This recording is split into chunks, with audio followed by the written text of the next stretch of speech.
आप आगे फोर्स लगाओगे तो फ्रिक्शन पीछे लग रहा है। अब मैं बात करता हूं सेंटर के अबाउट टॉर्क की।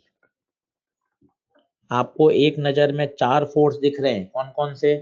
F का टॉर्क, N का टॉर्क, फ्रिक्शन का टॉर्क, mg का टॉर्क। बहुत तसल्ली से देखिए, कहीं कोई दिक्कत नहीं। अभी ये सिर्फ थ्योरी है, जो कंक्लूजन आएगा वो बड़ा जबरदस्त है। F का टॉर्क, तरीका वही, कम से कम मैं कल से 3 दिन से 40 बार बोल चुका हूं। फोर्स को आगे पीछे बढ़ाएं, जिस पॉइंट के अबाउट टॉर्क चाहिए वहां से परपेंडिकुलर डालें। आज 20-25 बार और बोलेंगे, क्योंकि यही शब्द एंगुलर मोमेंटम में भी काम आएंगे, यही शब्द एंगुलर मोमेंटम में भी काम आएंगे। तो तरीके से पूरा सेंटेंस बोलेंगे, तब आप फिजिक्स को फील कर पाएंगे। फोर्स को आगे पीछे बढ़ाओ, जिस पॉइंट के अबाउट आपको टॉर्क चाहिए वहां से परपेंडिकुलर डालो, वहां से परपेंडिकुलर डालो। सी से फोर्स को आगे पीछे बढ़ाया, सी से परपेंडिकुलर L/2। अगर आप इसकी डायरेक्शन देखें टॉर्क की, उसको भी फील करते हैं। ये F का, ये सेंटर, तरीका वही था। ये फोर्स को आगे बढ़ा दिया, ये आर वेक्टर को आगे ले गया, फोर्स को धक्का मार के आगे ले आए ताकि टेल से टेल मिल जाए। बताओ R cross F, R cross F in, in normal का टॉर्क टक टक टक टक टक टक सेंटर से ही पास हो गया, 0। फ्रिक्शन का टॉर्क टक टक टक टक टक सेंटर से दूरी है L/2। डायरेक्शन देखिए फ्रिक्शन के टॉर्क की, बहुत मन से समझिए।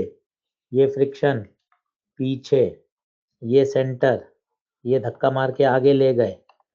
आर क्रॉस एफ करिए खुद, सीधा हाथ लीजिए, आर पे रखिए, आर से एफ की तरफ जाइए, सीधा हाथ लीजिए, आर वेक्टर पे रखिए, उंगलियों को आर से एफ की तरफ करिए, आर से एफ की तरफ करिए, आर की से एफ की तरफ करिए, कहाँ आएगा? इन।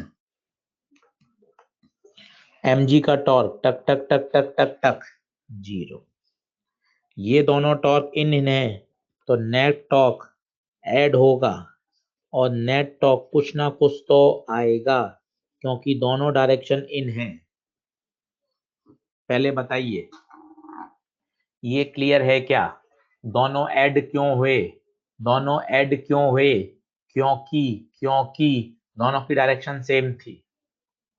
अब इसको प्रैक्टिकल करके देखते हैं क्या होगा, मजा आ जाएगा। प्रैक्टिकल करके देखिए, बिल्कुल वही सिचुएशन। ब्लॉक, आराम से चैट बॉक्स को छोड़ दीजिए, रिलैक्स, आराम से देखिए। ये ब्लॉक सरफेस पे रखा गया है, ये ब्लॉक। अब आप फोर्स लगा रहे हो, ये आपने फोर्स लगाया, ये आपने फोर्स लगाया, तो आपके फोर्स का टॉर्क और फ्रिक्शन का टॉर्क दोनों ऐड हो रहे हैं।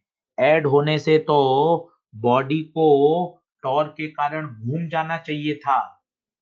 आप देखिए ना, आप देखिए ना, क्योंकि सर हम सोचते हैं अरे सर फोर्स और फ्रिक्शन तो अपोजिट डायरेक्शन में, फोर्स और फ्रिक्शन अपोजिट हैं बच्चों, पर फोर्स और फ्रिक्शन के जो टॉर्क है उनकी तो दिशा सेम है, तो वो दोनों टॉर्क तो हमेशा ऐड होंगे। तो जरा से भी फोर्स से, फोर्स से भी, जरा से भी फोर्स से इसको टॉपल हो जाना चाहिए था, पर ये टॉपल नहीं हो रही। इसका मतलब कोई तो ऐसा टॉर्क है जो इसको टॉपल होने से बचा रहा है, मतलब इसमें कुछ तो गलती की है। तो बड़े लोगों ने वो गलती निकाली कि अच्छा, ऐसी सिचुएशन में वास्तव में क्या होता है, नॉर्मल आगे शिफ्ट हो जाता है, जिसे बोला जाता है shifting of normal, shifting of normal. Normal आगे शिफ्ट हो जाता है। नॉर्मल आगे शिफ्ट क्यों होता है? पहला प्रश्न, क्यों होता है? ताकि बॉडी को टॉपल होने से बचाया जा सके, टॉपल होने से बचाया जा सके। नहीं तो प्रैक्टिकल और थ्योरी मैच ही नहीं कर रहे। थ्योरी तो कह रही है बॉडी टॉपल ही नहीं हो रही, बॉडी टॉपल ही नहीं हो रही, जबकि थ्योरी कह रही है बॉडी को तो टॉपल हो जाना चाहिए था, क्योंकि दोनों टॉर्क ऐड हो रहे हैं, क्योंकि दोनों टॉर्क ऐड हो रहे हैं, बॉडी को तो टॉपल हो जाना चाहिए था। फिर दिमाग ने सोचा बॉडी टॉपल नहीं हो रही, तो नेट टॉर्क 0 है, तो कोई तो एक टॉर्क होगा जो इसको बैलेंस कर रहा होगा, और वो टॉर्क है नॉर्मल। नॉर्मल ने वो कैसे दिया? नॉर्मल आगे शिफ्ट हो गया, नॉर्मल आगे शिफ्ट हो गया, और नॉर्मल ने क्या करा? एक टॉर्क पैदा कर दिया। और सोचो ये एक्स दूरी पे शिफ्ट हो गया तो नॉर्मल का टॉर्क आ जाएगा। अब 0 नहीं होगा नॉर्मल का टॉर्क, नॉर्मल को आप आगे पीछे बढ़ाएंगे, टक टक टक टक टक टक टक, सेंटर से दूरी है। साथ ही साथ इसकी डायरेक्शन देखेंगे तो आर वेक्टर, आर से नॉर्मल, तो जो नॉर्मल का टॉर्क आएगा वो आप खुद देखें वो कौन सी डायरेक्शन में आ रहा है? आउट। आना भी चाहिए था, तभी वो इसको क्या कर पाएगा? बैलेंस, और बॉडी को टॉपल होने से बचाएगा। आप खुद भी सोच सकते हैं, जब आप अपने दोस्त को धक्का देते हैं, मान लो आपने इस वाले कंधे पे धक्का दिया, इस वाले कंधे से धक्का दिया, तो ऐसे गिरता है, तो आप देखिए उसका एक पैर ऊपर हो जाता है, एक पैर ऊपर हो जाता है। एक पैर ऊपर होने का कारण क्या है? नॉर्मल कहाँ शिफ्ट हो जाता है? आगे। नॉर्मल आगे शिफ्ट होता है तो ये वाला पैर ऊपर होता है। आप हमेशा देखिए, आपने इस एंड पे धक्का दिया तो ये पैर ऊपर होता है गिरते समय। क्यों? क्योंकि नॉर्मल आगे शिफ्ट हो चुका है, ताकि बॉडी को टॉपल होने से बचाया जा सके। इसका मतलब तो ये है जीवन में कभी बॉडी टॉपल ही नहीं हो पाएगी, नॉर्मल तो हमेशा बचा लेगा।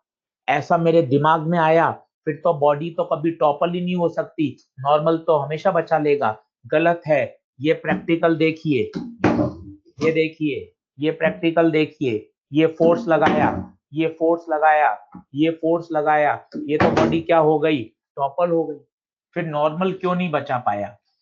नॉर्मल ने पूरी कोशिश करी, कोशिश करते करते वो आगे शिफ्ट होता गया, होता गया, होता गया, होता गया, और मैक्सिमम से मैक्सिमम, मैक्सिमम से मैक्सिमम कहाँ शिफ्ट हो सकता है? As per, as per shift हो सकता है। लिमिटिंग कंडीशन में एज पे शिफ्ट हो जाएगा, मैक्सिमम से मैक्सिमम। इसके बाद अगर आपने फोर्स बढ़ा दिया तो नॉर्मल हाथ जोड़ लेगा।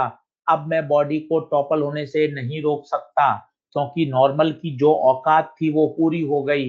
नॉर्मल मैक्सिमम से मैक्सिमम शिफ्ट हो गया, जितना वो अधिकतम टॉर्क दे सकता था बचाने के लिए वो अब दे चुका है, क्योंकि मैक्सिमम डिस्टेंस सेंटर से यही हो सकती थी। तो नॉर्मल पूरा का पूरा एज पे शिफ्ट हो गया, ताकि बॉडी को टॉपल होने से बचाया जा सके। पर इसके बाद भी अगर आपने फोर्स बढ़ा दिया तो उस फोर्स के टॉर्क के कारण बॉडी क्या हो जाएगी? टॉपल। टॉपल का मतलब होता है पलटना, पलटना। क्या शिफ्टिंग ऑफ नॉर्मल की फीलिंग आ गई क्या आपको? कि शिफ्टिंग ऑफ नॉर्मल क्या होता है? एक एक एक सेंटेंस में आंसर। नॉर्मल क्यों शिफ्ट होता है? नॉर्मल के शिफ्ट होने का कारण है ताकि बॉडी को टॉपल होने से बचाया जा सके। क्या हर बार नॉर्मल एज पे चला जाएगा? नहीं, जितनी आवश्यकता होगी। आपने जरा सा फोर्स लगाया, नॉर्मल इतना ही शिफ्ट होगा ताकि बॉडी को टॉपल होने से बचा सके। हाँ, अधिकतम से अधिकतम, अधिकतम से अधिकतम नॉर्मल कहाँ शिफ्ट होता है? As per. इसके बाद अगर आपने फोर्स बढ़ा दिया, इसके बाद अगर आपने फोर्स बढ़ा दिया, तब तो बॉडी को टॉपल होना ही पड़ेगा, तब तो बॉडी को टॉपल होना ही पड़ेगा, क्योंकि उस समय फिर नॉर्मल सरेंडर कर देगा, आत्मसमर्पण कर देगा। अब मेरी औकात इसको बचाने की नहीं है। वो मैक्सिमम से मैक्सिमम, मैक्सिमम से मैक्सिमम कहाँ आ गया है? As per. क्या ये बात ठीक है क्या? बताइए।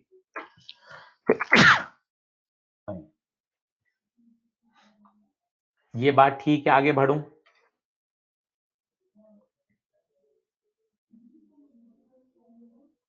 तो नॉर्मल की शिफ्टिंग होती है, नॉर्मल की शिफ्टिंग होती है, और टॉपलिंग के लिए कहां शिफ्ट हो जाता है? As per. चलिए अब एक क्वेश्चन करके देखते हैं।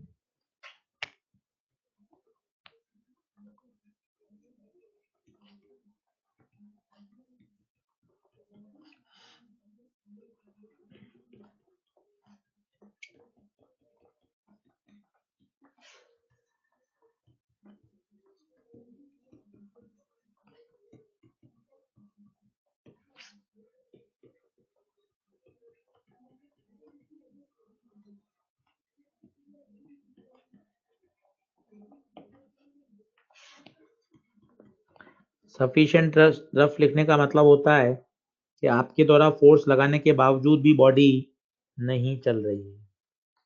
कल एक सवाल और कर लेंगे ताकि एक बार और सुनोगे तो मजा आ जाएगा।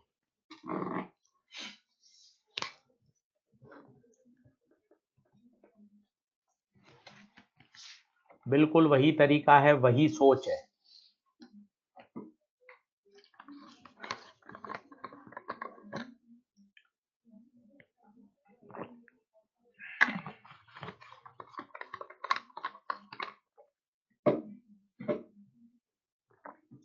विपुल कुमार यादव पूछ रहे हैं टॉपलिंग नीट में आता है क्या? वैसे विपुल कुमार जी बात तो आपकी सही है, आज तक टॉपलिंग का कोई प्रश्न नहीं आया है नीट में। एम्स में आया हुआ है इसलिए पढ़ाते हैं। अभी तक तो नीट में कोई प्रश्न नहीं आया है, पर मॉड्यूल में दे रखा है, सिलेबस में है।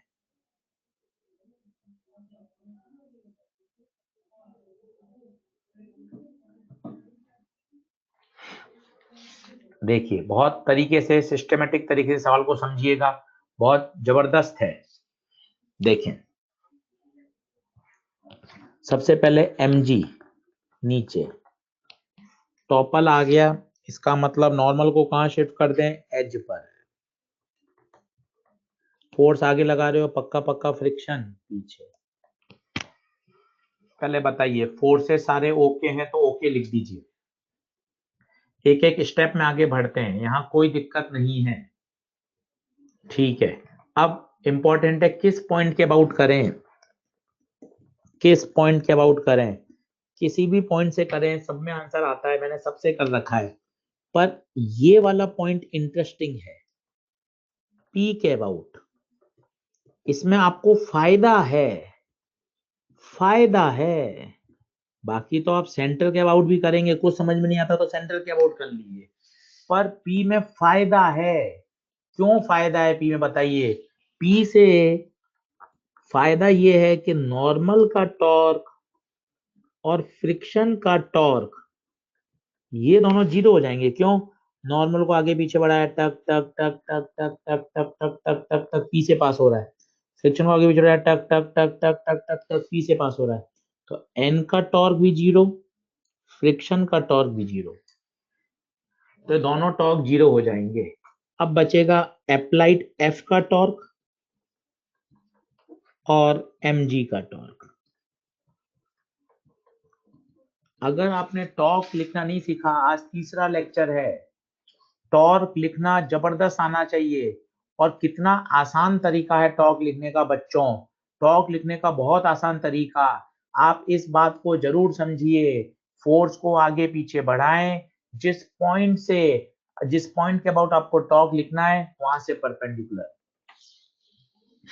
ठीक है, तो ये एफ को आगे पीछे बढ़ाया, पी से दूरी एल, तो हो जाएगा एफ एल। एम जी को आगे पीछे बढ़ाया, पी से दूरी L/2। अब आपको टॉपल करना है, टॉपल। तो आप वाला जो फोर्स है उसका टॉर्क बड़ा होना चाहिए, तभी तो बॉडी टॉपल करेगी। सोचिए, क्योंकि कौन गिराने वाला है? ये है गिराने वाला, सब लड़ाई यही तो कर रहा है। तो इसका टॉर्क बड़ा होना चाहिए, एफ का टॉर्क FL, mg का टॉर्क एल से एल कट गया,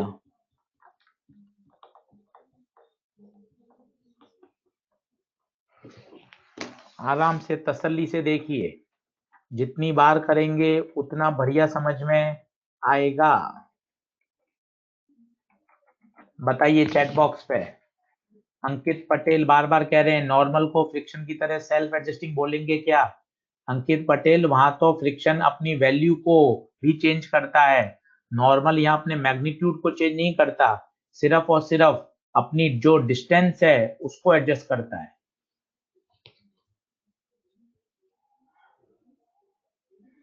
पोजीशन को एडजस्ट करता है, नॉर्मल की जो वैल्यू है वो तो कांस्टेंट ही रहेगी, वो तो mg के ही बराबर है।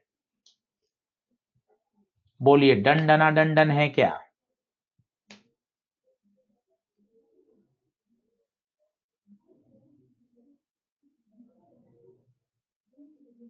टोटल टॉर्क जीरो क्यों है? टोटल टॉर्क जीरो कहाँ किया?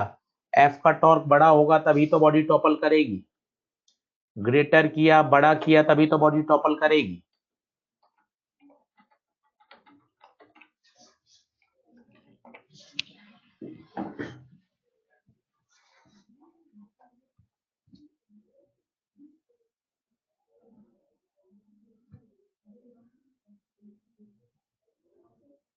सफिशिएंट क्या का मतलब होता है? सफिशिएंट रफ का मतलब होता है कि आप कितना भी फोर्स लगा रहे हैं, बॉडी स्लाइड नहीं कर रही, उसे बोलते हैं सफिशिएंट रफ।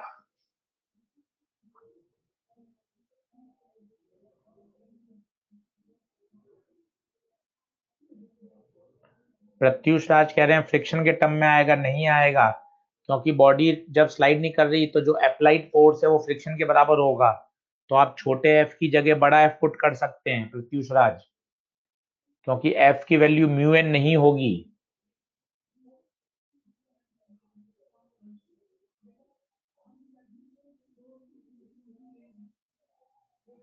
चलो नॉर्मल सेंटर से लेते तो मोहित शर्मा जी, यही तो पूरी फिजिक्स सिखाई कि नॉर्मल सेंटर से पास नहीं होगा, तो लेंगे कैसे? चलो अब पढ़ते हैं तीसरी फिजिकल क्वांटिटी, जो कि बहुत आसान है और सबसे ज्यादा इंपॉर्टेंट है। बहुत आसान है, 1.5 लेक्चर में शानदार तैयार हो जाता है। तो अच्छे से बहुत तरीके से समझिएगा, क्योंकि यहाँ समय नहीं लगेगा, क्योंकि हमने टॉर्क में ही पूरा का पूरा समय खर्च कर लिया। बिल्कुल सेम जैसे ट्रांसलेटरी मोशन होता है, उसका हम कंपैरिजन करते हैं रोटेटरी मोशन से। हम यहाँ चिल्लाते थे बेटा यहाँ बॉडी को चलने के लिए फोर्स चाहिए, यहाँ बॉडी को चलने के लिए तो घूमने के लिए टॉर्क चाहिए। और टॉर्क क्या होता था हमने इतने दिनों से पढ़ा? Force into perpendicular distance. ये टॉर्क और फोर्स में रिलेशन 3 दिन से पढ़ा। इसकी डायरेक्शन देखी, आर क्रॉस एफ होती है राइट हैंड रूल से। अब आप सेम इसी बात को आगे बढ़ाओ तो मजा आ जाए। यहाँ होता था मोमेंटम, यहाँ होता था मोमेंटम, याद करो जब क्लास चालू हुई थी सबसे पहला लेक्चर एनएलएम का मोमेंटम। मोमेंटम होता था जो वहां पे ट्रांसलेटरी मोशन के इफेक्ट को, ओवरऑल क्वांटिटी ऑफ मोशन को बताता था। यहाँ सेम, यहाँ होता है एंगुलर मोमेंटम। एंगुलर मोमेंटम तरीका भी सेम है, दोनों के बीच में रिलेशन सेम। जैसे यहाँ होता था टॉर्क बराबर force into perpendicular distance, same यहाँ एंगुलर मोमेंटम होगा मोमेंटम इनटू परपेंडिकुलर डिस्टेंस। बिल्कुल सेम फिजिक्स, सब कुछ सेम। यहाँ फॉर्मूला भी वही, L बराबर R क्रॉस P, सब कुछ तरीका वही। वेक्टर क्वांटिटी है, राइट हैंड रूल से डायरेक्शन आएगी, सब कुछ वही। जिसलिए हमने टॉर्क पे 3 लेक्चर खर्च करे। यहाँ आपको मजा आ जाएगा, यहाँ आपको मजा आ जाएगा।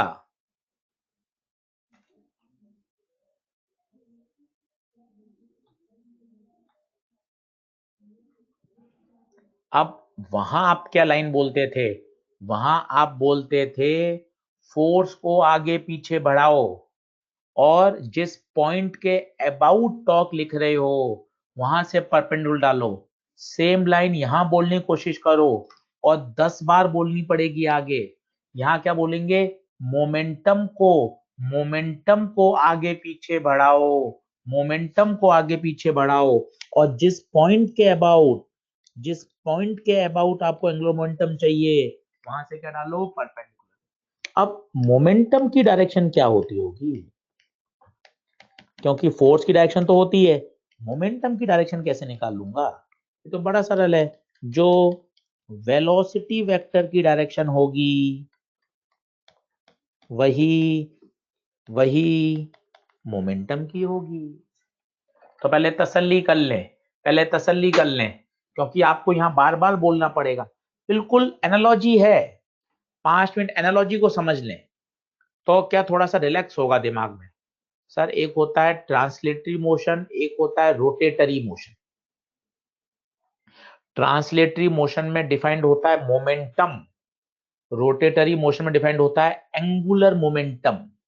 मोमेंटम एक ऐसी क्वांटिटी है जो ओवरऑल मोशन की क्वांटिटी बताता है, क्वांटिटी ऑफ मोशन को डिफाइन करता है। वहां हम बोलते थे फोर्स, यहां हम बोलते हैं टॉर्क। टॉर्क होता था फोर्स इनटू परपेंडिकुलर डिस्टेंस। तरीका क्या होता था, फोर्स को आगे पीछे बढ़ाओ। यहां क्या बोलेंगे, मोमेंटम को आगे पीछे बढ़ाओ। मोमेंटम को आगे पीछे बढ़ाओ, जिस पॉइंट के अबाउट चाहिए वहां से परपेंडिकुलर डिस्टेंस डालो। बाकी सब कुछ वही है, वेक्टर क्वांटिटी है, फॉर्मूला वही, राइट हैंड रूल, सब कुछ वही होगा। बोलिए क्लियर है क्या? आगे बढ़ते जाएंगे, अपने आप समझ में आएगा।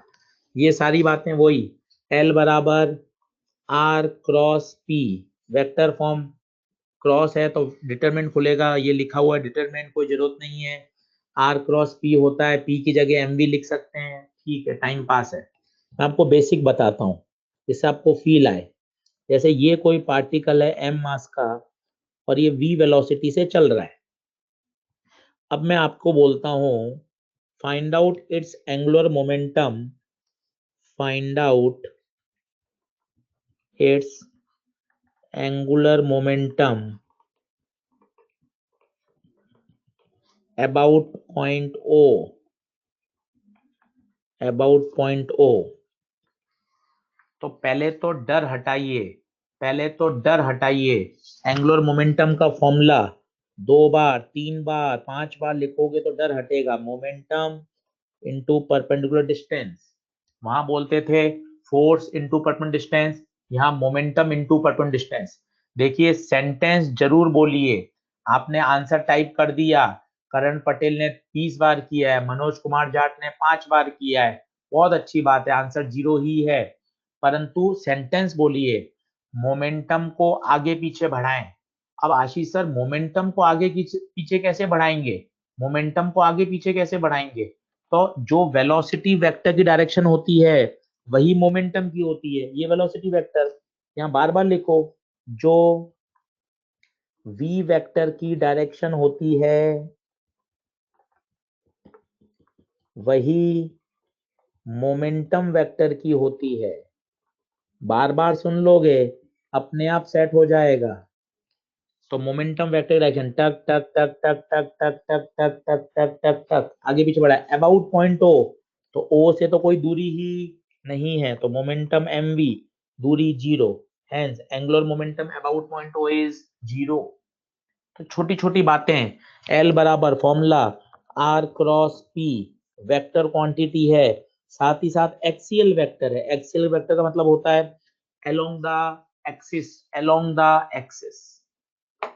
देखिए आराम से देख लीजिए, सारे पॉइंट मेरे हिसाब से क्लियर हो जाने चाहिए।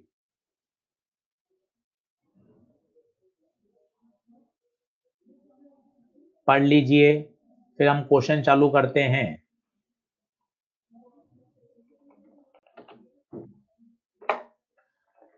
आइए अब क्वेश्चन करें और इस बात को दिमाग में बैठाएंगे कि वास्तव में मोमेंटम इनटू परपेंडिकुलर डिस्टेंस कैसे कैसे लगाया जाता है। बहुत आसानी से समझ में आ जाता है। चलिए पहला क्वेश्चन देखें, सिर्फ देखें, बाद में आप अटेम्प्ट करिएगा, समझिएगा। एक पार्टिकल है कांस्टेंट वेलोसिटी से चल रहा है u से, आपको एंगुलर मोमेंटम बताना है अबाउट ओरिजिन। पहले तो फॉर्मूला लिख दो, जितनी बार फॉर्मूला लिखोगे उतना डर हटेगा। मोमेंटम इनटू परपेंडिकुलर डिस्टेंस, बार बार लिखें, 10 बार 12 बार 15 बार, अपने आप याद हो जाएगा। फिर अगला सेंटेंस, मोमेंटम को आगे पीछे बढ़ाओ, तो जो वेलोसिटी वेक्टर डायरेक्शन वही मोमेंटम की, वेलोसिटी सीधी जा रहा है तो ये मोमेंटम वेक्टर। अब बताइए ओ से परपेंडिकुलर दूरी कितनी, d, खत्म। Momentum mass into velocity, perpendicular दूरी d, खत्म। इतना ही आसान है, इतना ही आसान है। अब वो कह रहा है एट लेटर टाइम बताओ, तो सोचो बहुत समय बाद पार्टिकल कहाँ आ जाएगा। वो तो सीधा जा रहा है, पहले यहाँ था, चलते चलते चलते चलते चलते चलते यहाँ आ गया। यहाँ आ गया, कोई दिक्कत बात नहीं, बहुत समय बाद, आफ्टर टाइम टी। अब फॉर्मूला वही, momentum into perpendicular distance, concept वही, मोमेंटम को आगे पीछे बढ़ाओ, मोमेंटम को आगे पीछे बढ़ाओ, ओ से दूरी, परपेंडिकुलर दूरी डी ही रहेगी, क्योंकि बच्चों को ये लगता है जब वो दूर चला जाएगा तो उसका एंगुलर मोमेंटम तो बढ़ जाएगा, एंगुलर मोमेंटम सेम ही रहेगा, क्योंकि हमें डिस्टेंस नहीं चाहिए। हाँ, ओ से उसकी डिस्टेंस बढ़ती जा रही है, और हमें डिस्टेंस से मतलब नहीं है, हमें किससे मतलब है, परपेंडिकुलर डिस्टेंस से, परपेंडिकुलर डिस्टेंस से। क्या ये बात क्लियर है? आपने टॉर्क में मेहनत कर रखी है 3 लेक्चर की, यहाँ जल्दी समझ में आएगा।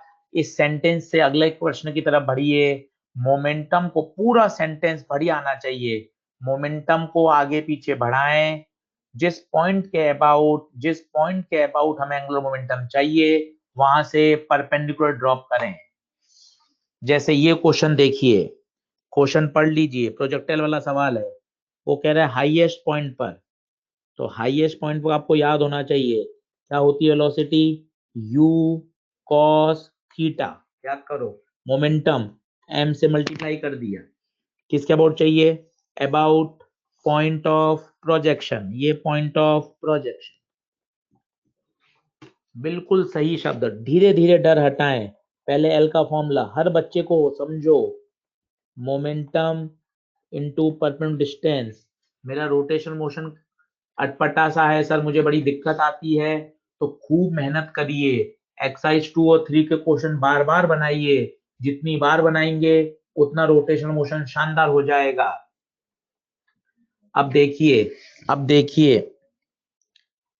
अब क्या होगा, momentum M you cos theta, what about perpendicular distance, concept वही लगाना है, मोमेंटम को आगे पीछे बढ़ाओ, ये मोमेंटम को आगे पीछे बढ़ाए, जो वेलोसिटी डायरेक्शन, ओ से परपेंडिकुलर, खटाक खटाक खटाक, ये दूरी, ये एच मैक्स है, तो ये दूरी भी एच मैक्स ही होगी, खत्म, ये आ गया एच मैक्स, तो ये हो गया m you cos theta, H max का formula u square sine square theta upon 2g, answer, answer. Systematic करें, एक भी प्रश्न नहीं अटकता, एक भी प्रश्न नहीं अटकेगा। अब अब अब अगर मुझे इसकी डायरेक्शन चाहिए होती तो मैं डायरेक्शन भी समझ सकता हूं, यहाँ मोमेंटम वेक्टर की पी वेक्टर है, इसको आगे पीछे बढ़ा दिया, ये आपका पोजीशन वेक्टर, ये momentum vector, R cross P, R cross P कहाँ आएगा, इन दोनों की टेल्स मिलनी चाहिए। चलिए आगे बढ़ते हैं। तो मैंने अभी आपको एक कॉन्सेप्ट सिखा दिया कि बेटा एंगुलर मोमेंटम कभी भी पार्टिकल का लिखना हो तो हमेशा momentum of particle into perpendicular distance, मेरे हिसाब से 3 क्वेश्चन, 2 क्वेश्चन में आपको फील आ जानी चाहिए। अब थोड़ा सा मैं आपको स्ट्रेट लाइन के बारे में बताता हूँ। स्ट्रेट लाइन आप सभी जानते हैं y बराबर क्या होती है, mx प्लस सी, जहां m क्या बताता है, स्लोप, और c बताता है intercept on y axis, m होता है स्लोप और c होता है इंटरसेप्ट ऑन y एक्सेस। अब जैसे मैं आपको बोल दूं बेटा y बराबर x प्लस 5 ड्रॉ करके लाओ, तो आप कहोगे ठीक है सर मैं कोशिश करता हूँ, y बराबर x प्लस 5, तो y बराबर mx प्लस सी, y से y c आ गया प्लस 5, m देखो ध्यान से, m देखो, m है 1, m होता है tan थीटा 1 इम्प्लाइज थीटा 45, तो सोच के देखिए तो ये बात तो तय है, स्ट्रेट लाइन आएगी, ये स्ट्रेट लाइन, एंगल कितना 45 और इंटरसेप्ट ऑन y 5। ये हो गई y बराबर x+5। देखिए क्या y बराबर x+5 बनाने आ रही है क्या? y बराबर x+5 ओके है क्या? चैट बॉक्स में बता दीजिए। सही बात, सही बात। अच्छा, मैथमेटिक्स हम ये भी सोच सकते हैं कि सर अगर ये 5 है तो ये भी 5 ही होगा, क्योंकि एंगल 45 है। ये 5 तो सी से आया है और ये आया है बेसिक मैथ से, क्योंकि एंगल 45 है तो परपेंडिकुलर अपॉन बेस आप चाहे तो निकाल सकते थे, tan 45 परपेंडिकुलर अपॉन बेस, उससे ये भी 5 आ जाएगा। सही है। इसी क्वाड्रेंट में क्यों आया? क्योंकि एंगल 45 है, एक्यूट एंगल आना चाहिए था, और कहीं भी बनाएंगे तो ये सारी कंडीशन सेटिस्फाई नहीं करेगी। चलिए देखिए, ये बड़ा पॉपुलर सवाल है, बड़ा दमदार क्वेश्चन है।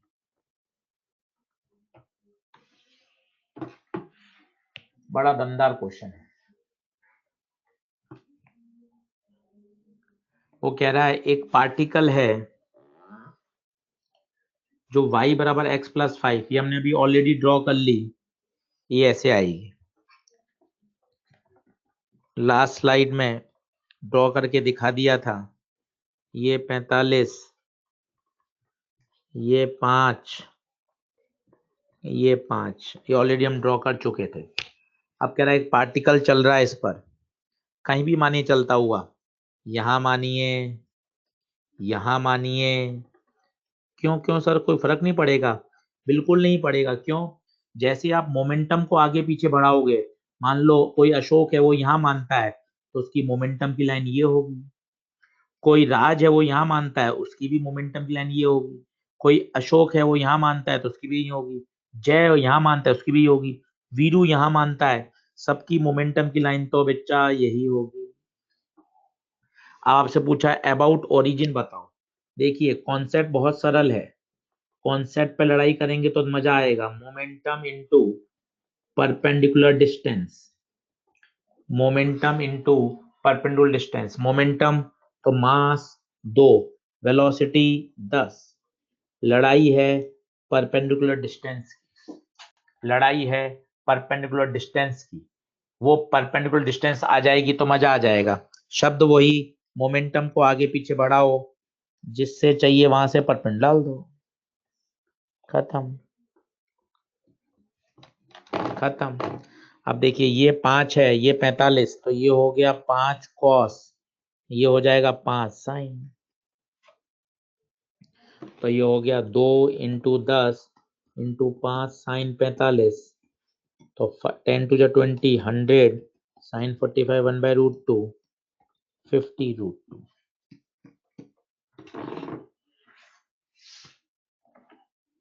बताइए डन है क्या? डन डना डन डन है क्या? डन डना डन डन है क्या? तो ये मैंने आपको पार्टिकल का लिखना सिखाया। आज केवल एंगुलर मोमेंटम लिखना सीख लो, कल केवल और केवल पूरे लेक्चर कंजर्वेशन कंजर्वेशन के ही क्वेश्चन करेंगे, और समय बचेगा तो रोलिंग चालू करेंगे, नहीं तो नहीं करेंगे। केवल कंजर्वेशन कंजर्वेशन के ही क्वेश्चन कराऊंगा, ठीक है? तो अभी तक हमने पार्टिकल का एंगुलर मोमेंटम लिखना मस्त सीख लिया। फॉर्मूला मेरे हिसाब से याद हो गया होगा, 15 बार लिखोगे तो याद जरूर होगा।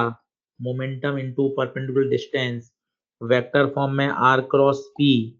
लॉजिकली मोमेंटम को आगे पीछे बढ़ाएं, जिस पॉइंट के अबाउट चाहिए वहां से क्या डाल दीजिए, परपेंडिकुलर डिस्टेंस। बोलिए, ये सब मेरे हिसाब से क्लियर होना चाहिए। शानदार, टकाटक टकाटक।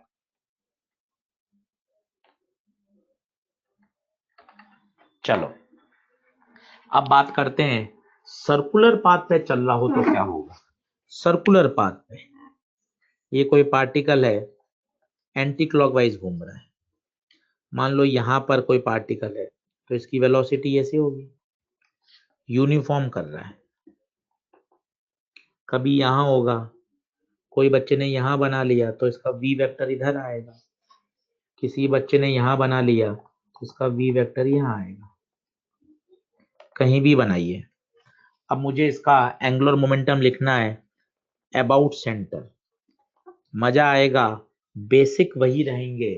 कभी भी पार्टिकल का लिखना है momentum into perpendicular distance, momentum into perpendicular distance, momentum mv, perpendicular distance, तरीका वही, मोमेंटम को आगे पीछे बढ़ाओ, सेंटर से परपेंडिकुलर दूरी r, मोमेंटम को आगे पीछे बढ़ाओ, ये दूरी r, आगे पीछे बढ़ाओ, ये दूरी r, तो L बराबर आ गया mvr। इसको आप हमेशा याद भी कर सकते हो। अगर कोई पार्टिकल सर्कुलर मोशन कर रहा है तो उसका moment of inertia mvr about centre. अब इसमें खास बात देखिए जो AIPMT नीट में पूछी जा चुकी है, व्हाट अबाउट डायरेक्शन। हमें ऐसा लगता है डायरेक्शन लगातार बदल रही है, पर आप फील करना तब मजा आएगा। ये r वेक्टर आगे ले गया धक्का मार के, ये आपका p वेक्टर, ये p vector r cross p, r cross p, r cross p करिए आउट। वापिस देखिए, ये r वेक्टर ऊपर, r क्रॉस p आउट, यहां करके देखिए r cross p, r cross p out.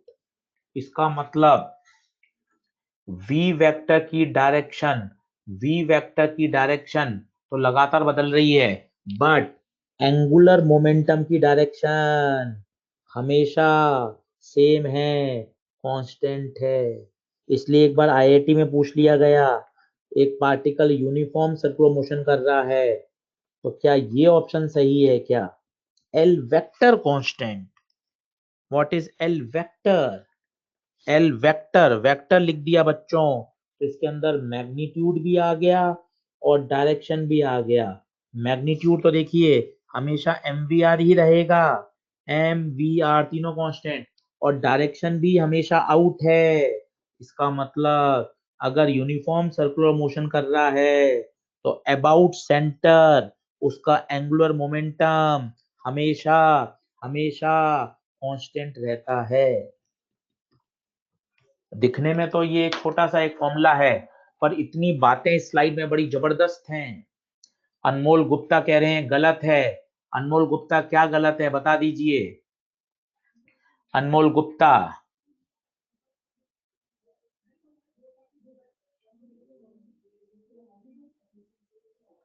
हाँ, और अरे ऑलवेज इनवर्ड भी तो हो सकती है, वो तो एक ही बात है। अगर एंटी क्लॉकवाइज मानोगे तो आउटवर्ड आएगी, क्लॉकवाइज मानोगे तो इनवर्ड आ जाएगी, उसमें क्या दिक्कत है? सही है। तो एल वेक्टर हमेशा क्या रहेगा? कांस्टेंट। अगर पार्टिकल सर्कुलर मोशन कर रहा है तो उसका मैग्नीट्यूड डायरेक्शन दोनों कांस्टेंट रहेंगे। आउट इन में दिक्कत नहीं है। अगर आप क्लॉक मानोगे तो हर जगह क्लॉक क्लॉक बनाओगे तो इन आएगी, आउट मानोगे तो हमेशा आउट आउट आउट आएगी, क्योंकि आइदर तो आप पार्टिकल को क्लॉकवाइज घुमाओगे या एंटी क्लॉकवाइज घुमाओगे। तो वो तो ऑब्वियस सी बात है, एंटी क्लॉकवाइज है तो हमेशा आउट आएगी। अगर आपने क्लॉक मान लिया तो जीवन भर क्लॉकवाइज घूमता रहेगा तो इन आएगी। इसका मतलब जो इन है वो इन ही रहेगी। बढ़े आगे, चलिए बहुत बढ़िया। तो दो बातें अब आपको क्लियर हो गई होंगी। अगर स्ट्रेट लाइन चल रहा है तो momentum into perpendicular distance, circular motion कर रहा है पार्टिकल तो mvr। अब बात करते हैं सबसे important, what about rigid body.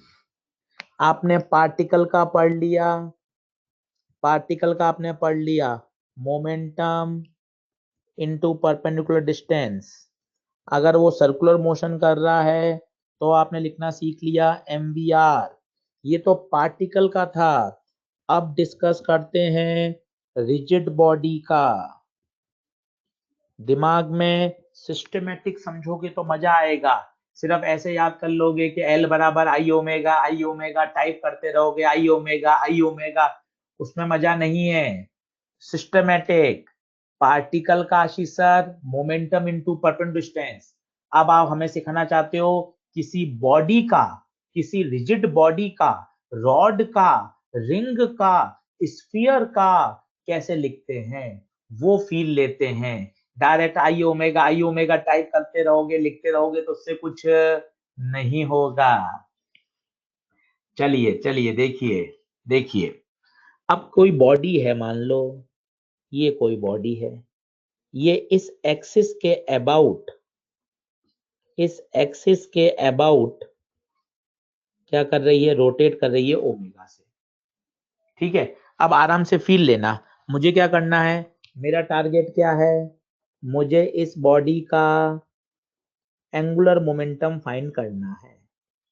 तो सर मैं बॉडी का कैसे लिखूं, मुझे मन में तो पता है, मुझे मन में तो पता है बॉडी तो बहुत सारे पार्टिकल से मिलकर बनी होगी, तो एक पार्टिकल यहां होगा, क्या ये सर्कुलर मोशन कर रहा होगा, सोचिए एक पार्टिकल यहां होगा, क्या ये भी सर्कुलर मोशन कर रहा होगा।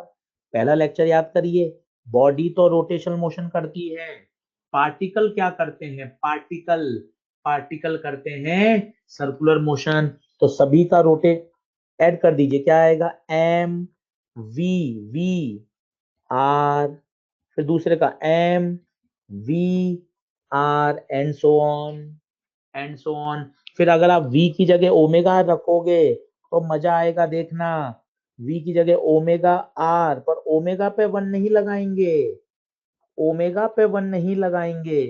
पूछो क्यों, ओमेगा पे 1 क्यों नहीं आया, ओमेगा पे 1 क्यों नहीं आया, क्योंकि ओमेगा सबका सेम रहता है, रोटेशनल मोशन में ओमेगा सबका सेम रहता है, याद करिए।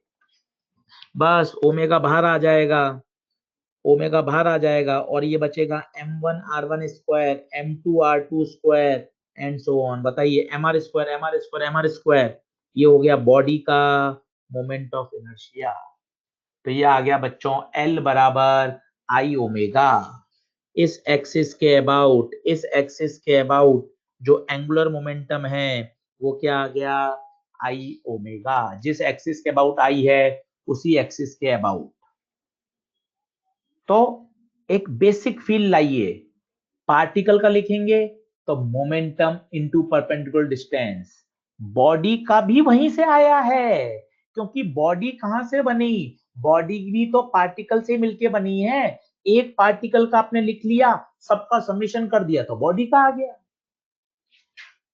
तो अब मेरे पास एंगुलर मोमेंटम की एक फाइनल फील क्या आ गई, एक फाइनल फील कि हाँ सर एंगुलर मोमेंटम जब आप कल क्वेश्चन कराओ तो अगर आपने पार्टिकल की बात करी तो मैं लिखूंगा मोमेंटम इनटू परपेंडिकुलर डिस्टेंस, और अगर आपने रिजिड बॉडी की बात कर दी तो मैं फिर डायरेक्ट लिख दूंगा एल बराबर आई ओमेगा, एल बराबर आई ओमेगा। क्या आप सही है क्या, जैसे एक डिस्क है और वो ओमेगा नॉट से घूम रही है, अब मैं आपको कहूं इसका बताइए एक्सिस के अबाउट, तो आप लिखोगे sir I axis into omega, I इस एक्सिस के अबाउट बताइए, इस एक्सिस के अबाउट इसका आई कितना होता है, हाफ एम आर स्क्वायर, खत्म, कल काम आएंगे सब ये। तो डिस्क आपको तुरंत सोचना पड़ा, अच्छा डिस्क, डिस्क क्या है, डिस्क क्या है, डिस्क क्या है, rigid body half M R square. क्या बात क्लियर है, तो एल वेक्टर बराबर आई ओमेगा वेक्टर।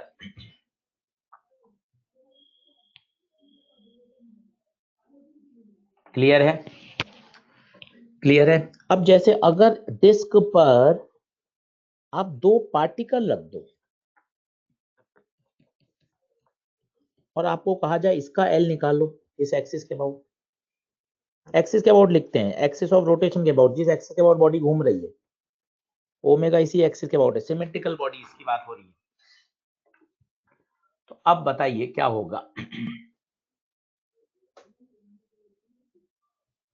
अब दो तरीके हैं, कई बच्चे बोलते हैं सर मैं बॉडी का लिख देता हूं और दो पार्टिकल का लिख दूंगा, बॉडी का आई ओमेगा, पार्टिकल सर्कुलर मोशन कर रहे हैं तो एमवीआर, बिल्कुल सही है।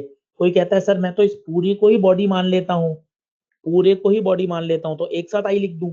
डिस्क का कितना होगा, हाफ mr²। पार्टिकल का मोमेंट ऑफ इनर्शिया mr² होता है, दो पार्टिकल है इंटू दो इंटू, ये भी बिल्कुल सही है, क्योंकि मैंने मान लिया पार्टिकल, मैंने उसको पूरी बॉडी का ही हिस्सा मान लिया। आप कहोगे नहीं सर मेरे तो ये नहीं जमता, मैं तो अपना पुराना तरीका करूंगा, डिस्क का अलग लिखूंगा, पार्टिकल का अलग लिखूंगा। डिस्क का लिखूंगा आई ओमेगा, और पार्टिकल का आपने बताया था mvr, सर्कुलर मोशन कर रहे हैं, 2 इंटू 2। फिर अब बता सोच, v की जगह क्या रखोगे, ओमेगा r। जैसी v की जगह ओमेगा लिखोगे तो ये हो जाएगा 2mr² omega, 2mr² omega.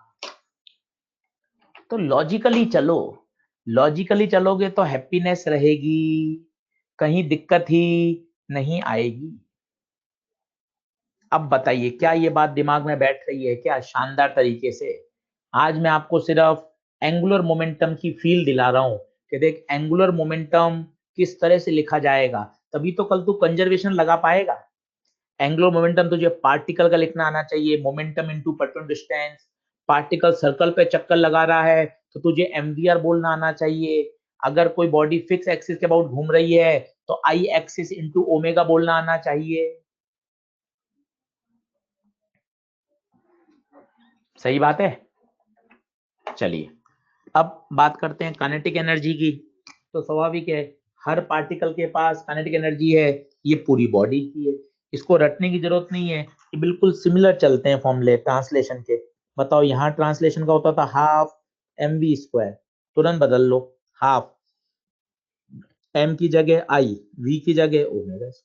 Rotational kinetic energy, सारे फॉर्मूले वैसे ही चलते हैं।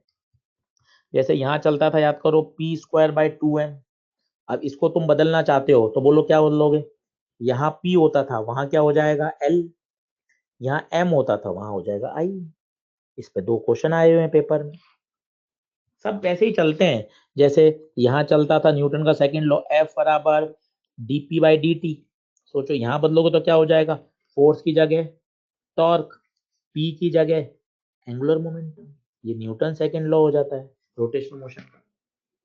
सब वैसे ही चलते हैं, सब वैसे ही चलते हैं, कहीं कोई टेंशन ही नहीं। जैसे यहाँ बोलते थे इम्पल्स, तो पता है यहाँ क्या बोलोगे, एंगुलर इम्पल्स। याद करो वहां मैं आपको डेफिनेशन देता था ना, एक बहुत बड़ा फोर्स एक बहुत कम समय के लिए लगे, जो बॉडी के मोमेंटम को अच्छा खासा चेंज कर दे, उसे बोलते थे इम्पल्स। यहाँ क्या बोलोगे, बोलो एक बहुत बड़ा टॉर्क बहुत कम समय के लिए लगे, जो उसके एंगुलर मोमेंटम में अच्छा खासा चेंज कर दे, उसे बोलेंगे एंगुलर इम्पल्स। सेम यहाँ मैं सिखाता था आपको बच्चों, इम्पल्स बराबर चेंज इन मोमेंटम। सोचो यहाँ क्या सिखाऊंगा, एंगुलर इम्पल्स बराबर चेंज इन एंगुलर मोमेंटम। बिल्कुल सेम चलेगा, बिल्कुल सेम, कहीं दिक्कत ही नहीं है। काइनेटिक एनर्जी याद हो ही गई होगी, हाफ mv² बोलते थे 9 से, जबकि रोटेशनल काइनेटिक एनर्जी में क्या बोलोगे, हाफ m की जगह i, v की जगह omega, half i omega square. सब कुछ बिल्कुल वैसे के ही वैसे चलेंगे। बढ़ूं क्या आगे, ये देख लीजिए, ये इसने पूरा डिराइव किया,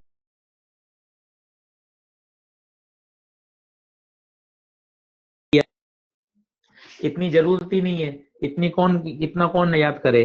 सर आपने सेंटर ऑफ मास में बताया था p²/2m, सर मैं खुद ही बदल देता हूं सर, p की जगह l, यहाँ मोमेंटम, यहाँ एंगुलर मोमेंटम, यहाँ मास, यहाँ मोमेंट ऑफ इनर्शिया, खत्म। बहुत आसान है, इजी है। वर्क एनर्जी थ्योरम भी बिल्कुल वैसे ही काम करती है, वहां हम बोलते थे वर्क डन बाय ऑल बराबर चेंज इन काइनेटिक एनर्जी। यहाँ भी सिमिलर वे में, वर्क डन बाय ऑल बराबर change in rotational kinetic energy, final minus initial.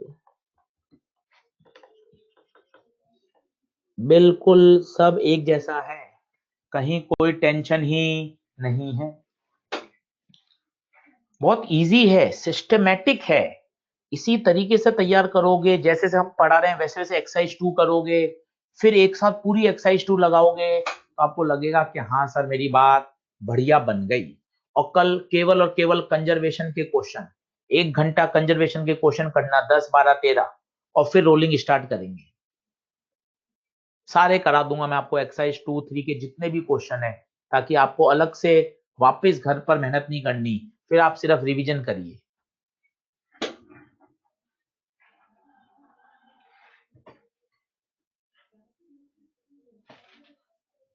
सही है, चलो अब कुछ क्वेश्चन करके देखें। ये वो वर्कनेस थ्योरम आ गई, पढ़ लीजिए एक बार।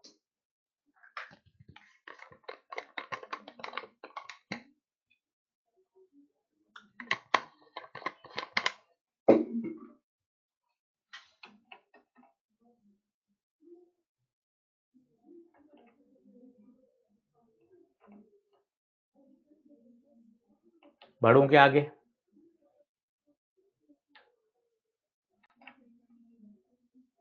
चलो चलो चलो चलो, अब देखो ये अच्छा सवाल है। एक रॉड है, इस तरह से थी, नीचे से हिंज है, उसको आपने जेंटल हवा से फूंक मार दी, तो ये क्या होगी? रॉड ऐसे घूमेगी, रॉड घूमते घूमते घूमते सीधी हो जाएगी, वर्टिकल से हॉरिजॉन्टल हो गई। तो स्वाभाविक इसके पास क्या आ गया? एक ओमेगा आ गया होगा। अभी बिल्कुल वैसे ही पुराना कॉन्सेप्ट है, जब एक पार्टिकल को आप ऊपर से छोड़ते थे तो ये जमीन पे आता था, जब इसके पास स्पीड आ जाती थी, आपको अटपटा नहीं लगता? आपको रटा हुआ, अरे सर इसमें क्या अटपटा, जो इसकी पोटेंशियल एनर्जी है वो काइनेटिक एनर्जी में कन्वर्ट हो गई। अभी आपने 9 से न जाने कितनी बार सुना है, इसलिए आपको अटपटा नहीं लग रहा। तो रॉड में तो सोचो, ये रॉड ऐसे नहीं, यहाँ से हिंज थी, अब आपने छोड़ा तो ये ऐसे घूम गई, जैसे ही आपने हल्की सी फूंक मारी ऐसे घूम गई। इसके पास तो क्या आ गई? काइनेटिक एनर्जी आ गई, काइनेटिक एनर्जी आ गई। अभी काइनेटिक एनर्जी कहाँ से आ गई? क्योंकि हमने तो 9th क्लास में पढ़ा था, energy neither be created nor be destroyed. हमने तो पढ़ा था energy neither be created nor be destroyed. तो फिर ये काइनेटिक एनर्जी कहाँ से आ गई? तो अच्छा, अच्छा सी, वही तो काइनेटिक में कन्वर्ट हुई होगी। मतलब जो रॉड की पोटेंशियल एनर्जी होगी वो पक्का पक्का इवेंचुअली काइनेटिक में दिया सर, हाफ पाई ओमेगा स्क्वायर। एनर्जी कहाँ से लिखूं? रॉड की पोटेंशियल एनर्जी कैसे लिखूं? क्या mgh लगा दूं? क्या mgh लगा दूं? क्या mgh लगा दूं? mgh नहीं लगेगा। रॉड एक्सटेंडेड बॉडी है, याद करो। इसकी पोटेंशियल लिखने का स्टाइल सेंटर ऑफ मास से लिखते थे, तो mgh, खत्म। सोचो, करोगे, सोचोगे, दिमाग लगाओगे, तब बात बनेगी, नहीं तो मजा ही नहीं आएगा।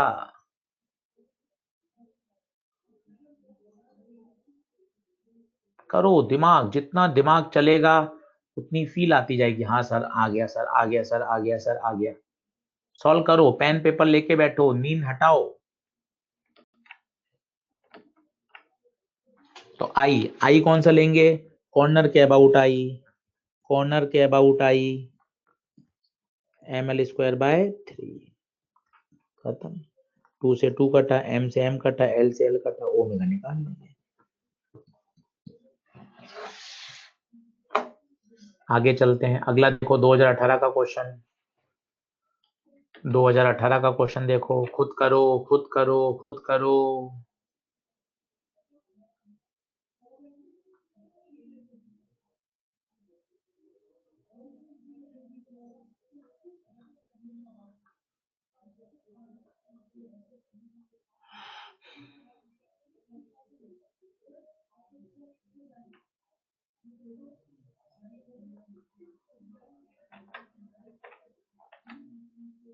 बढ़ूं क्या आगे?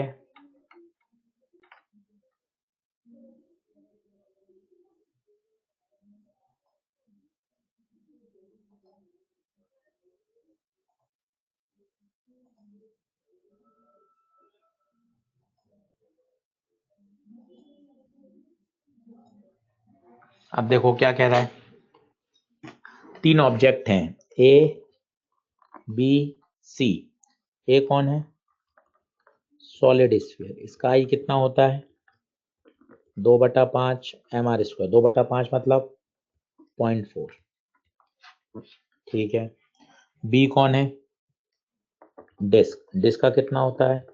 Half mr², 0.5। रिंग, रिंग का होता है mr²। ठीक है, सब सेम ओमेगा से घूम रही थी, तो इनिशियल ओमेगा सबका ओमेगा है। फाइनल स्टॉप कर दिया तो ओमेगा फाइनल सबका 0 है। वर्क पूछा है तो अभी पढ़ा था, वर्क डन बाय ऑल बराबर change in energy. Final half I omega F का square, half I omega I का स्क्वायर। फाइनल तो 0 है, इनिशियल सबका सेम है, तो वर्क डन आया minus half I omega square. Negative तो आना ही था, क्यों? क्योंकि स्पीड कम हुई है, रेस्ट में आया, तो आपको तो नेगेटिव वर्क डन करना ही पड़ेगा। नेगेटिव तो वर्क करना ही पड़ेगा क्योंकि स्पीड कम हुई है। अब देखो, ओमेगा सबका सेम है, इनिशियल हाफ सबके लिए सेम है, माइनस सबके लिए नेगेटिव आएगा। मतलब जिसका आई ज्यादा होगा उसके लिए, रोकने के लिए आपको वर्क भी ज्यादा करना पड़ेगा। खत्म, खत्म। माइनस क्यों आया? माइनस क्यों आया? माइनस क्यों है? माइनस तो आना ही चाहिए था सर, स्पीड कम हुई तो नेगेटिव तो वर्क आएगा, तो तीनों में ही आएगा, वो तो तीनों में ही आएगा, तो नेगेटिव नेगेटिव तो कंपेयर करने से मतलब ही नहीं है। ओमेगा सबका सेम है, तो जिसका आई ज्यादा होगा, हर्षवर्धन, जिसका आई ज्यादा होगा, more will be the I, more will be the work done. तो बताइए ज्यादा आई का है, ज्यादा आई किसका है? ज्यादा आई किसका है? ज्यादा आई किसका है? रिंग का सबसे ज्यादा है, फिर डिस्क का है, फिर स्फीयर का है। अरे बहुत आसान सवाल आते हैं, कहीं कोई दिक्कत ही नहीं है, कहीं कोई दिक्कत ही नहीं है। अगला करें।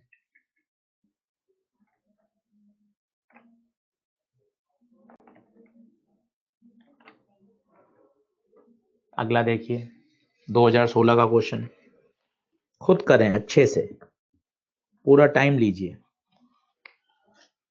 पढ़िए, कोई जल्दबाजी नहीं है, अच्छे से पढ़िए। एक एक लाइन के क्वेश्चन है, एक एक लाइन के।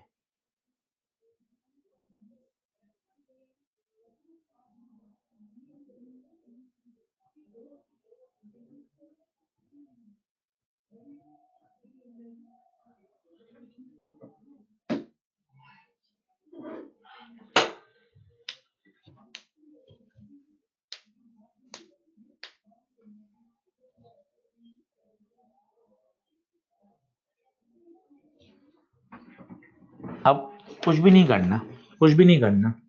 दो बॉडी ए और बी, एक का मास m, एक का 2 है, एक का आई ए, इसका आई बी,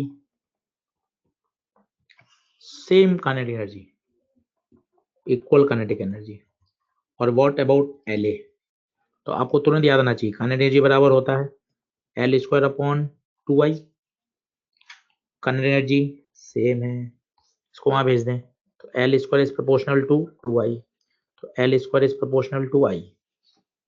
मतलब जिसका आई ज्यादा उसका एल भी ज्यादा, आई बी का ज्यादा है, तो एल बी का।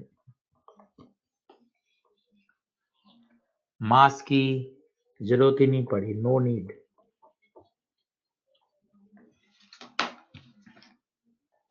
इतने आसान क्वेश्चन आते हैं, बहुत आप तरीके से कर सकते हैं, इसलिए आपको कहते हैं खूब एक्सरसाइज 2 एक्सरसाइज 3 की प्रैक्टिस करिए। कल केवल क्वेश्चन करेंगे कंजर्वेशन के, 1 घंटा केवल कंजर्वेशन के क्वेश्चन लगाएंगे। अप्रोच वही रहेगी, फोर्स 0 था तो मोमेंटम कंजर्व करते थे, टॉर्क 0 होगा तो एंगुलर मोमेंटम। आज एक्सरसाइज 2 अपने आप देखिएगा कितने क्वेश्चन आपसे बन जाएंगे। अगला करें।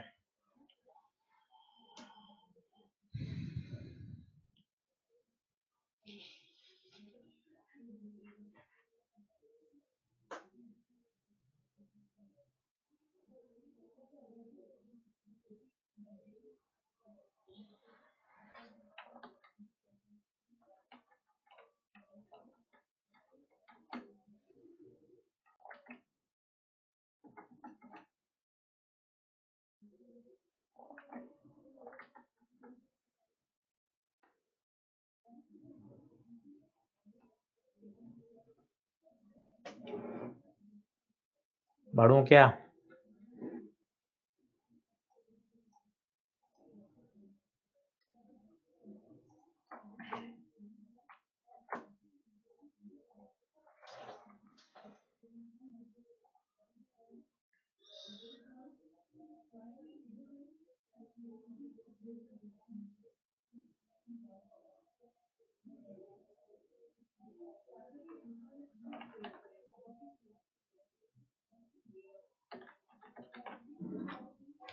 कर लिया, बहुत आसान, बहुत आसान, कोई दिक्कत ही नहीं है।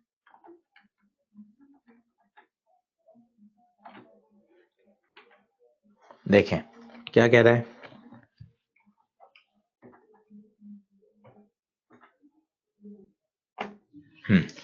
दो बॉडी हैं जिनका मोमेंट ऑफ इनर्शिया आई और 2 आई है, काइनेटिक एनर्जी सेम है, एंगुलर मोमेंटम का रेशियो पूछा है, तो एनर्जी होती है L² अपॉन 2I, ये सेम, 2 भी सेम, तो L² is proportional to I, L1² upon L2² बराबर I1 अपॉन I2, पहले का I है, दूसरे का 2I है।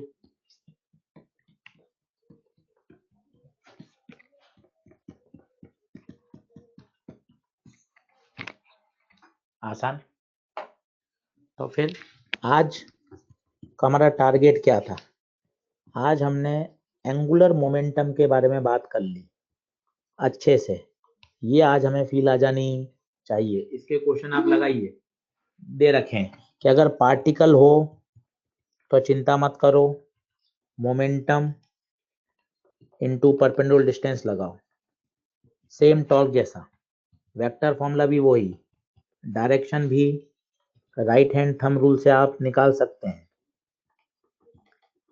हाँ, अगर पार्टिकल सर्कुलर मोशन कर रहा हो, सर्कुलर मोशन कर रहा हो, तो अबाउट सेंटर आप डायरेक्ट लिख सकते हैं, कितना होगा mvr, आपको बार बार करने की जरूरत ही नहीं। और हाँ, अगर रिजिड बॉडी है और वो एक एक्सिस के अबाउट रोटेशनल मोशन कर रही है, तो डायरेक्ट एल एक्सिस बराबर आई एक्सिस इंटू, बताइए क्या ये आज का बिल्कुल क्लियर है क्या?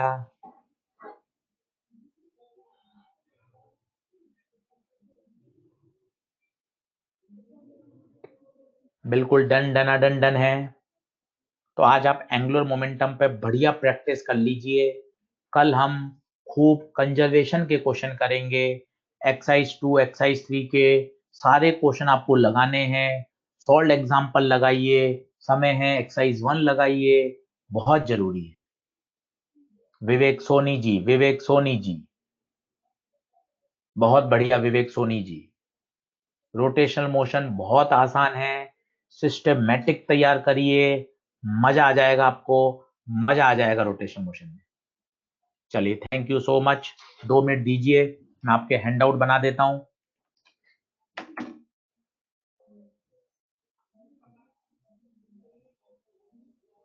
कंप्यूटर जी, आज के हैंडआउट को बच्चों के लिए पीडीएफ फॉर्म में सेव करिए।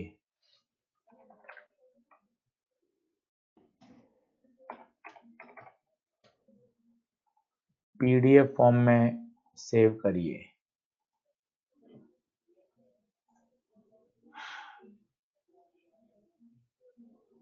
खूब मेहनत करिए, जितने ज्यादा क्वेश्चन आप लगाओगे बच्चों, उतना मजा आता जाएगा, कहीं कोई दिक्कत नहीं है। 2 मिनट आप रुक जाएं, मैं आपको हैंडआउट डायरेक्ट वही वाला बना के दे देता हूं, जिससे आपको मजा आ जाएगा।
एक मिनट में लिंक शेयर कर रहा हूँ। लिंक बन गया है, ये लिंक बन गया है, मैं शेयर कर रहा हूँ।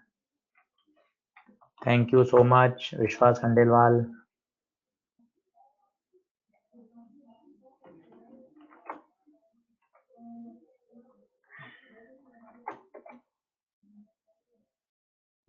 चलिए थैंक यू बेटा, अपना सब ध्यान रखिए, खूब पढ़ाई करिए। कल का टारगेट है हमारा एंगुलर मोमेंटम खत्म करेंगे और रोलिंग स्टार्ट कर देंगे। रोलिंग भी 1.5 लेक्चर का है, बहुत अच्छे से रोलिंग को पढ़ेंगे ताकि रोलिंग के हमारे सारे डाउट क्लियर हो जाएं। बहुत अच्छे से सिस्टमैटिक तरीके से रोलिंग पढ़ेंगे। Thank you so much, thank you बेटा।